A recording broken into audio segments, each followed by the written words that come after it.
Previously on the Displacement for the Dream Diaries. Oh man. You know, when people see this, they're gonna be like, what? And then tell you guys the story. I'm in Hollywood right now. Maybe I overstayed my welcome. Like, I'm sleeping in the couch in the middle of the night. Some man walks through. His long leg was like, it was kicking me. Expressed with masculine fortitude that he wanted to sleep on the big couch. I closed my successful business to follow my dream. TKO Skin will be closing. It took me around the world, but I landed in a hot seat. New York State levied my bank accounts. I'm living in my car. Thank you for believing in me. Now, I'm working to get out of my car to spread love on TV. I love yourself. I don't know. I have to try. Nothing will stop me. Displacement for the Dream Diaries. Trying to move, but it's hard. I'm out of breath.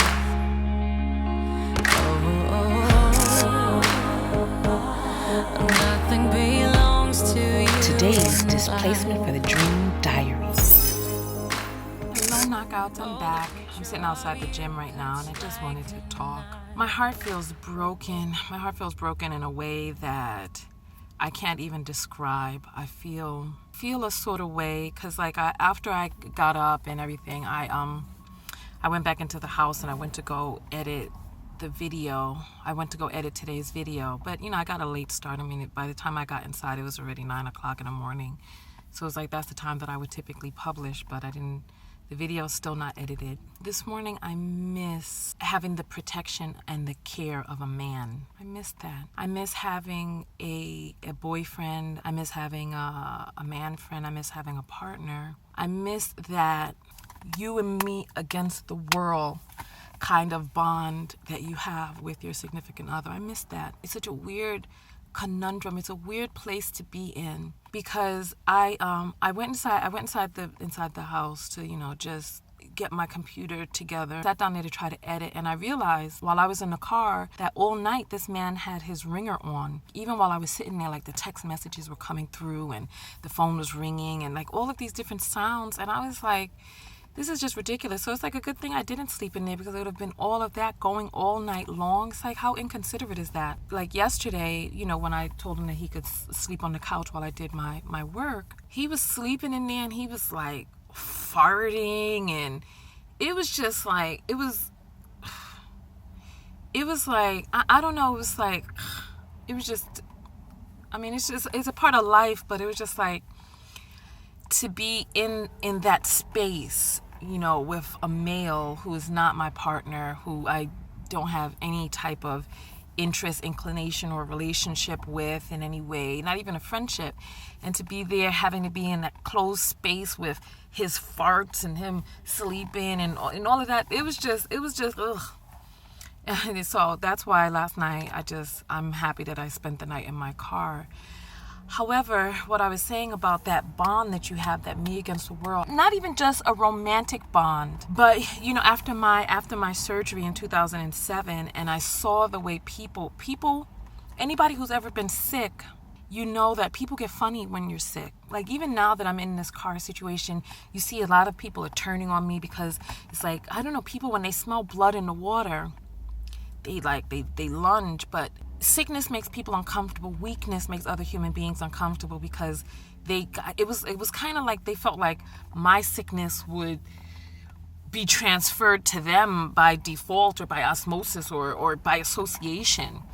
And so, a lot of people avoided me when I was sick. And it's like all of those acquaintanceships and associations and what I thought were friendships and all of these, I thought I had hundreds of friends. And when I got sick, I realized that I only had a handful. And then over the years, that handful got whittled down. It's like when your male friends get married, a whole different dynamic exists. And then when your female friends get married, a whole different dynamic exists as well. You're like the scourge or something. When your friends get married, their partners don't want them hanging out with you anymore. So now we're like at the age where if you're single and your friends get married, their partners do not, male and female, they don't want them hanging out with a single person. It's like they might catch singleness. but no, and I can understand that. So, I just fall back or whatnot. But I miss having the protection of a partner. Men are wonderful protectors. When you have that right bond with that right man, he will give his life for you. And it's a comforted feeling to be in a world where you know that there's another human being that has chosen you and would give their life by choice for you. And it's like, what? I wouldn't want to ask anyone to give their life for me. And and I know that I have family members that would give their life for me because we're related, right? But there's something about these chosen bonds, these chosen friendships, and the beauty and the power that exists in those. And I miss feeling protected. I miss feeling like I have a counterpart, a comrade. I miss feeling like I have that in this life. And it's like I'm in a strange place. My friend the bear, that everybody, is like, you got scammed by him or whatnot. The bear used to have my back. He did. When I went on that world tour, 2007, right before I got sick, and I rode it out.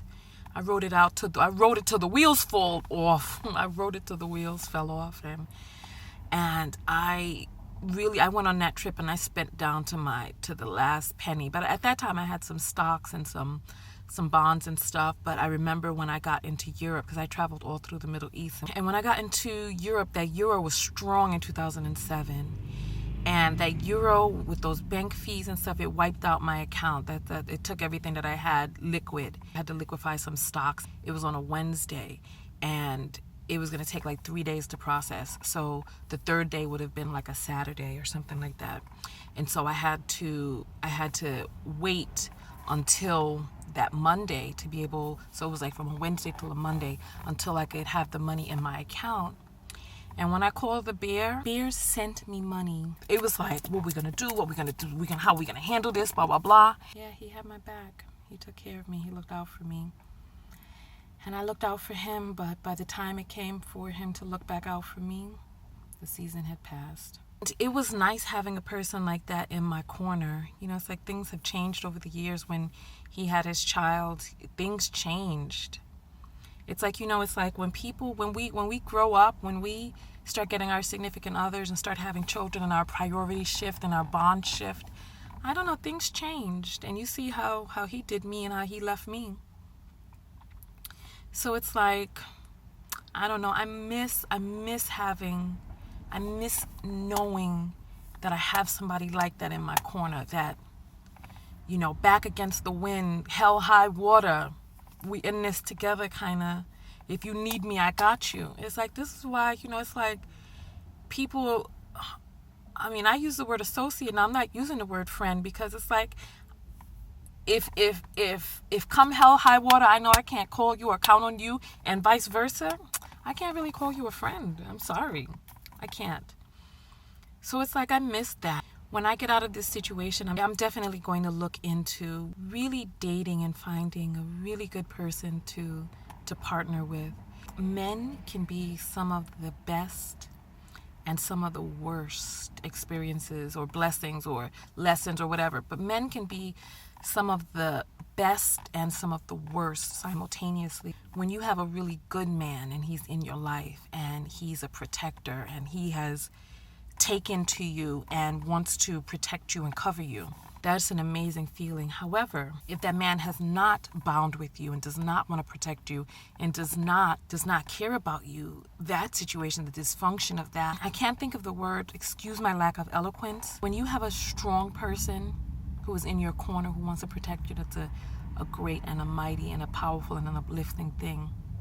But when you have a strong person who doesn't care about you and they don't care about hurting you or trampling you or whatever, that can be a very frightening place for a woman, a very uncomfortable place too. Like this man yesterday with this couch situation, and how he was basically like, F you, I want to sleep on the couch.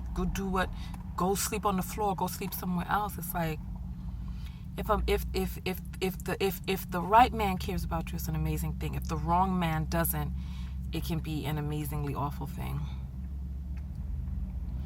So today my heart feels kind of broken because I don't know. I don't have peoples in California.